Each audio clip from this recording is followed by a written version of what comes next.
एखाद्या ऐतिहासिक किल्ल्यावर हजारो पर्यटक जातात, कारण तिथला इतिहास, निसर्ग आणि वारसा अनुभवायचा असतो. पण जर एखाद्या शेकडो वर्ष जुन्या किल्ल्याची ओळख अचानक एका हत्याकांडामुळे होऊ लागली तर? सध्या महाराष्ट्रातील लोहगड किल्ल्यावर नेमकं असंच काहीसं चित्र पाहायला मिळत आहे. पुण्याजवळील लोणावळ्याच्या लोहगड किल्ल्याला आता अनेक पर्यटक त्याच्या इतिहासासाठी नव्हे, तर एका चर्चित हत्याकांडातील कथित घटनास्थळ पाहण्यासाठी भेट देत आहेत. या घटनेमुळे सोशल मीडियावर चर्चा रंगली आहे आणि इतिहासप्रेमींमध्येही चिंता व्यक्त केली जात आहे. नेमकं काय घडलं आणि या प्रकरणानंतर लोहगडावर काय बदल झाले, पाहूया या रिपोर्टमध्ये. नमस्कार, मी आरती. आपण पाहत आहात आझाद मराठी. लोणावळ्याजवळील ऐतिहासिक लोहगड किल्ला सध्या देशभरातील पर्यटकांचे लक्ष वेधून घेत आहे.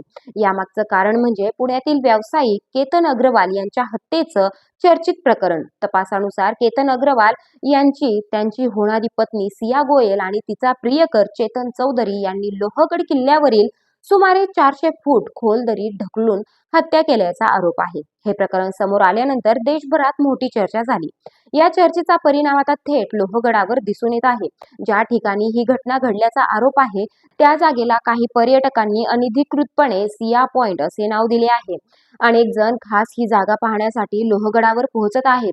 विशेष म्हणजे केवळ महाराष्ट्रातूनच नव्हे, तर दिल्लीसारख्या दूरच्या राज्यातूनही पर्यटक या ठिकाणी येत असल्याचं सांगितलं जात आहे.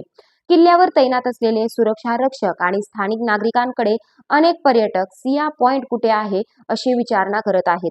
या घटनेनंतर लोहगडावरील पर्यटकांच्या संख्येत लक्षणीय वाढ झाली आहे. पूर्वी आठवड्याच्या सामान्य दिवशी दररोज 400 पर्यटक येत असत. आता हा आकडा 600च्या पुढे गेला आहे. शनिवार आणि रविवारी पूर्वी जवळपास 1000 पर्यटकांची नोंद व्हायची, मात्र आता ही संख्या 1500 पर्यटकांपर्यंत पोहोचली आहे.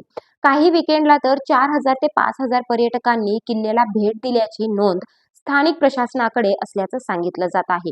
सोशल मीडियावर या घटनेशी संबंधित अनेक व्हिडिओ, पोस्ट आणि मीम्स व्हायरल होत आहेत.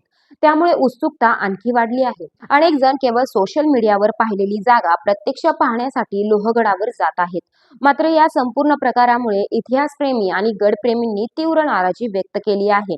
त्यांचं म्हणणं आहे की शेकडो वर्षांचा इतिहास असलेला आणि छत्रपती शिवाजी महाराजांच्या पदस्पर्शाने पावन झालेला लोहगड हा आपल्या ऐतिहासिक वारशाचा महत्वाचा भाग आहे. सातवाहन काळापासून अस्तित्वात असलेल्या या किल्ल्याची ओळख एका गुन्हेगारी घटनेशी जोडली जाणं अत्यंत दुर्दैवी आहे, अशी भावना अनेकांनी व्यक्त केली आहे. सोशल मीडियावर तयार होणारे मीम्स आणि सिया पॉइंट सारखी नावं किल्ल्याच्या ऐतिहासिक अस्मितेला धक्का देणारी असल्याचंही गडप्रेमींचं मत आहे. खरं तर लोहगड हा केवळ एक पर्यटन स्थळ नाही, तो महाराष्ट्राच्या इतिहासाचा साक्षीदार आहे. येथील प्रत्येक तटबंदी, प्रत्येक दरवाजा आणि प्रत्येक दगड अनेक ऐतिहासिक घटनांची आठवण करून देतो.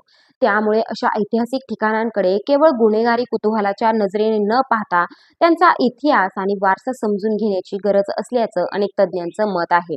या संपूर्ण प्रकरणाबद्दल तुमचं मत काय आहे? एखाद्या ऐतिहासिक किल्ल्याची ओळख अशा गुन्हेगारी घटनेमुळे बदलणं योग्य आहे का? की आपण अशा ठिकाणांचा इतिहास आणि सांस्कृतिक वारसा जपण्याला अधिक महत्त्व दिलं पाहिजे? तुमचं मत आम्हाला कमेंटमध्ये नक्की सांगा. व्हिडिओ आवडला असेल तर लाईक करा, शेअर करा आणि आझाद मराठी चॅनलला सबस्क्राईब करायला विसरू नका. धन्यवाद.